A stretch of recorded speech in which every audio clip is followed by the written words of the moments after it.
Hello, everyone. I want to tell you all a story. I'm going to address the video that is now currently circling the internet, dealing with the pastor who is calling out the young man who's dressed in women's clothing. But before I get into that, I want to share something with you all. I normally don't share my testimony on forums like this. I probably should, but I normally don't. I normally share my testimony in small groupings or if I'm ministering to teens or something like that. But for those of you that do not know me, I'm Delana Jones. And for about 4 to 5, maybe 7 years of my life, I lived my life, basically. I lived my life as a lesbian woman. I was the male counterpart. I had fade, I wore men's clothing, shirts, underwear, socks, shoes. I did not have any clothing that was female oriented besides a bra. And I fought, I guess you can say, the feelings and the urge from like little. I remember being in elementary and trying to figure out, why do I feel different? Or why did I like this person but they don't like me? Or, I know I'm not supposed to like this because I grew up in a godly church home, and my mom kept us in church and things like that. So I feeling things that I knew that they said was not of God. So I would fight and struggle on the inside with different things. But I said all this to say that whenever God began to call me out of what I was in,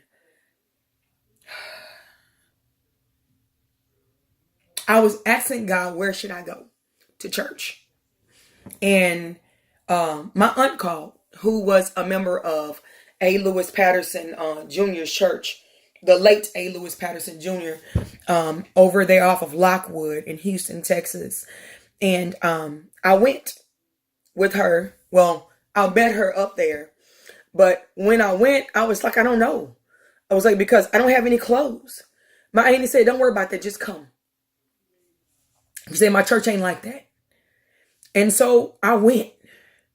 And I had on a button-down shirt. I had on some men's pants. I had on men's shoes. My hair was still real low, kind of faded almost, like a little fade of taper or something like that. But when you looked at me, you didn't see this. You didn't see this. You saw a totally different picture. And I walked in the door, and the greeter, first person I met, looked at me, came over to me, and grabbed me and hugged me and said, thank you so much for being here. I appreciate you coming. Have you ever been here before? And I said, no, ma'am, I haven't. And she said, do you know anybody here? And I was like, yeah, my aunt goes here. She said, okay, good. Still didn't tell her who my aunt was. So I know my aunt didn't send her, because as soon as I would have said my aunt, she probably would have said her name. Oh, it's such your aunt? No. So I knew my aunt had not contaminated the reactions of these people. Their reactions was genuine. And so she took me in a church, and she didn't sit me in the back. She didn't sit me in the middle. She brought me all the way down to the front. And I think I was sitting like on the second row from the front. And she was like, if you need anything, just let me know. People came in and started coming into church, and they was tapping me on the shoulder, talking, hi, how are you doing? What's your name? Who are you here with? And I was just answering or whatever, but everybody was so loving. They hugged me. It's like nobody looked at me with their nose up in the air. Nobody looked at me like, who is that? I know they looked at me and they could tell that I just wasn't any other female that came up in the church. They could tell that my lifestyle was different. Just simply by the way I was dressed, they could tell that. And so the pastor, he preached. Pastor A. Lewis Patterson, he ministered. And when he got through ministering and church was over, he had a line.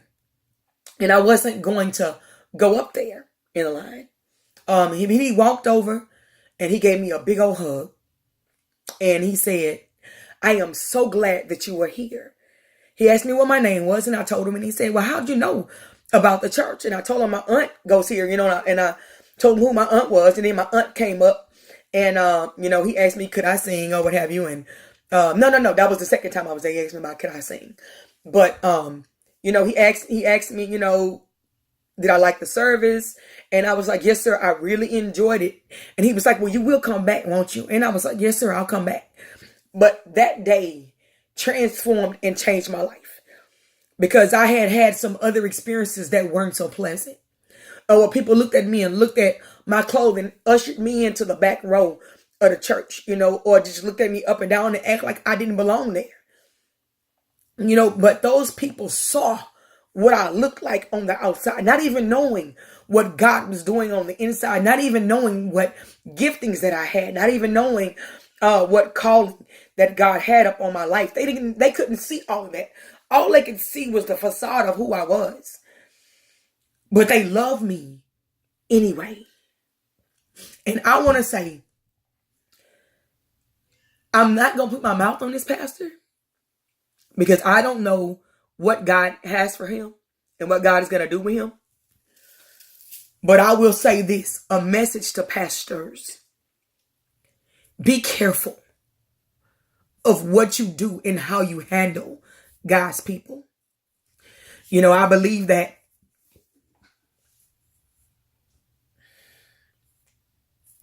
people don't just show up to your church just to show up.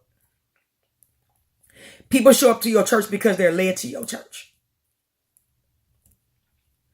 Now, this young man was led to your church, and I'm sure if he had on a wig, he had on women's clothing as well.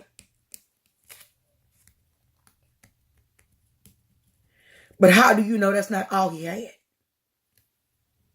That may have been all he had. All he may have had was a pants and a blouse. And because this is how I feel comfortable, I'm going to put my wig on too. That may have been all he had. But what would have impressed me if I had been in the position of that, as that pastor of that church, what would have impressed me is the fact that you came. And when I called him out, I wouldn't have called him out because he had on a wig. I wouldn't have called him out because he was just like a woman in my church. That's not your church. That's God's church. Those are God's people. I would have called him up and I would have said, why are you here? Why are you here? Because you're obviously looking for something. Why are you here? It's no telling what kind of answer he would have gotten. But had somebody asked me when I went in that church why I was there, I would have said, because I'm broken. Because I'm into a lifestyle that I don't want to be a part of. I came here with what I had in my closet.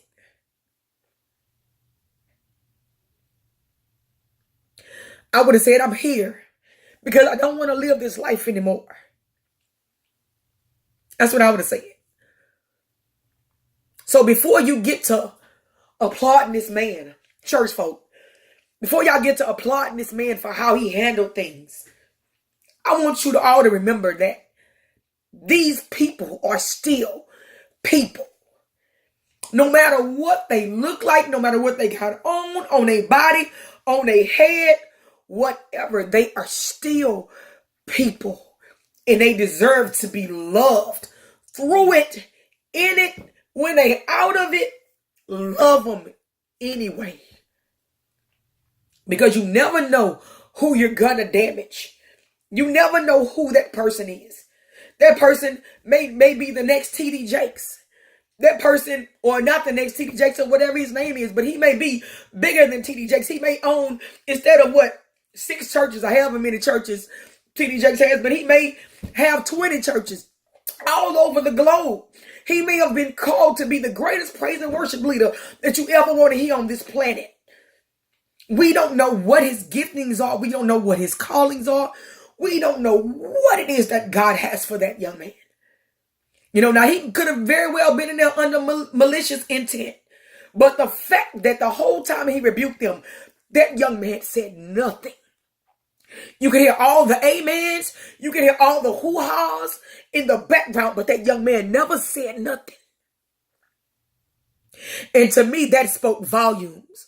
That he probably wasn't there under malicious intent, but he was somebody who was lost that wanted to be found. Be careful who you hurt. Be careful how you handle God's people. I am grateful that God sent me somewhere where they handled me with love and with care. And I pray that wherever this young man is that if God is calling him to another position and calling him back into the fold, that he don't stop. Don't stop there. Keep going, baby, because you're going to meet a church, a good old deliverance ministry that's going to be ready to handle whatever it is that you want to handle in your life. You want to be delivered, they're going to be able to help you get delivered. Because it is possible. A lot of people say, oh, that's not possible. Yeah, it's possible. I'm a living witness. It's possible. So if you don't want to be like that, and you don't want to be lost like that, then you can't get delivered. All it takes is a mindset, a will, God, and the willingness to let stuff go.